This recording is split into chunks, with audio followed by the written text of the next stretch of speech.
Black hole আসলে ঠিক কিভাবে আচরণ করে? আচ্ছা, এর আগের পর্বে আমরা তো একটা বেশ মাথা ঘুরিয়ে দেওয়ার মতো প্রশ্ন নিয়ে আলোচনা করেছিলাম, মনে আছে? যে আমরা নিজেরাই কোনো ব্ল্যাক হোলের ভেতরে বাস করছি কিনা। তো আজকে চলুন সেই রহস্যের আরও গভীরে যাওয়া যাক। হ্যাঁ, ঠিকই ধরেছেন। আমরা প্রশ্ন রেখেছিলাম যে আমরা কি একটা ব্ল্যাক হোলের ভিতরে বাস করছি। মানে এই আইডিয়াটাই তো আমাদের মহাবিশ্ব নিয়ে সব ধারণাকে একদম নাড়িয়ে দেয়, তাই না? তো আজকের পর্বে আমরা দেখব যে বিজ্ঞানীরা কিভাবে এই অদৃশ্য মহাজাগতিক দৈত্যদের আসল আচরণ পর্যবেক্ষণ করেন। চলুন শুরু করা যাক। কিন্তু প্রশ্নটা হলো কিভাবে? মানে ব্ল্যাক হোল তো অদৃশ্য, ওর ভেতর থেকে আলোও বেরোতে পারে না। তাহলে বিজ্ঞানীরা এমন একটা অদৃশ্য জিনিসের আচরণ বোঝেনটা কিভাবে? ওয়েল, এখানেই আসল মজাটা। তারা আসলে ব্ল্যাক হোলকে সরাসরি দেখেন না, বরং তারা দেখেন স্পেস টাইম বা স্থানকালের উপর ব্ল্যাক হোলের প্রভাবটা। আর এই প্রভাব খোঁজার জন্য বিজ্ঞানীরা কান পেতে থাকেন স্থানকালের কিছু বিশেষ সংকেতের দিকে। এই গ্র্যাভিটেশনাল ওয়েভস মানে মহাকর্ষীয় তরঙ্গকে আপনারা ভাবতে পারেন স্পেস টাইমের কাপড়ে তৈরি হওয়া একটা ঢেউয়ের মতো।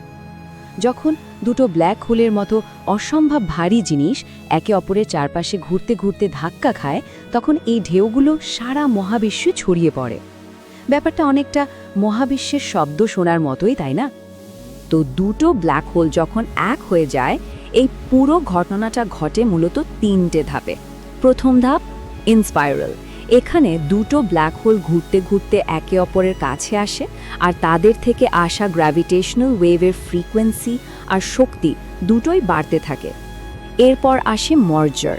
ঠিক যে মুহূর্তে দুটো দিগন্ত মিলেমিশে এক হয়ে যায় আর অনেক পরিমাণ শক্তি ছিটকে বেরোয়। আর সবশেষে হলো রিং ডাউন। এই ধাপে নতুন ব্ল্যাক হোলটা ঠিক যেন একটা ঘন্টা বাজানোর পর যেমন কাঁপতে কাঁপতে শান্ত হয়, সেভাবে থিতু হয়ে যায়।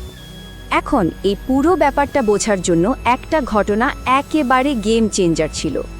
GW2501114 নামের একটা মার্জার থেকে যে সিগন্যালটা পাওয়া গেছিল, সেটা ছিল অবিশ্বাস্য রকম স্পষ্ট।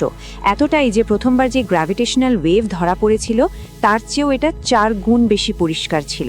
আর পুরোটাই সম্ভব হয়েছে আমাদের ডিটেক্টরগুলো এখন আগের চেয়ে অনেক বেশি সেন্সিটিভ হওয়ার কারণে।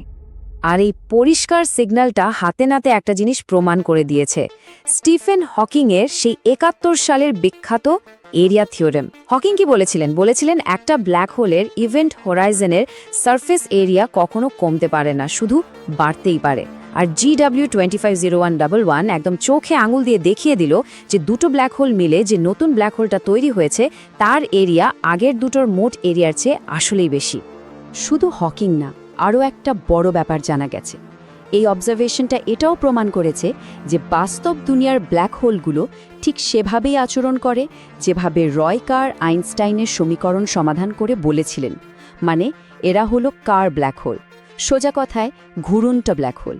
আর এই ঘটনাটা দেখালো যে থিওরির সাথে বাস্তবতার কি দারুণ মিল। কিন্তু গল্পে একটা ভয়ঙ্কর টুইস্ট আছে। আর একটা মার্জার যার নাম GW20129, সেটা বিশ্লেষণ করতে গিয়ে বিজ্ঞানীরা একটা অদ্ভুত জিনিস দেখলেন। একটা প্রচণ্ড শক্তিশালী রিকয়েল কিক।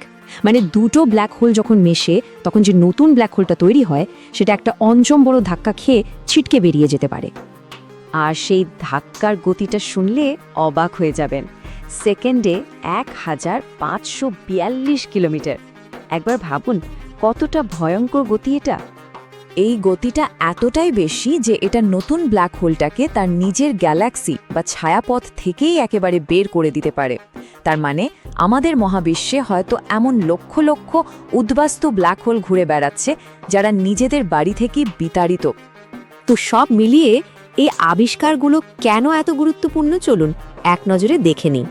প্রথমত, আমরা আইনস্টাইন আর হকিংয়ের তত্ত্বের জন্য সরাসরি প্রমাণ পেলাম। দ্বিতীয়ত, আমরা নিশ্চিত হলাম যে বাস্তব ব্ল্যাক হোলগুলো কার মডেলের মতোই আচরণ করে।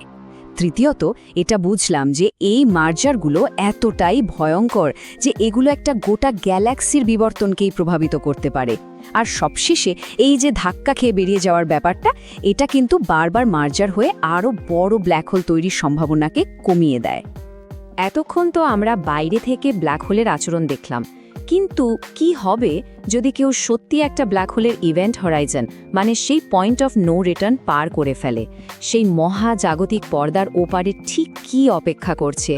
এর উত্তর আমরা খুঁজব আমাদের পরের পর্বে, তাই সেটা মিস করতে না চাইলে অবশ্যই সাবস্ক্রাইব করে রাখুন। আর আজকের আলোচনা নিয়ে আপনাদের কি মত সেটা আমাদের কমেন্ট করে জানাতে ভুলবেন না। আমরা আপনাদের ভাবনাগুলো জানতে খুবই আগ্রহী।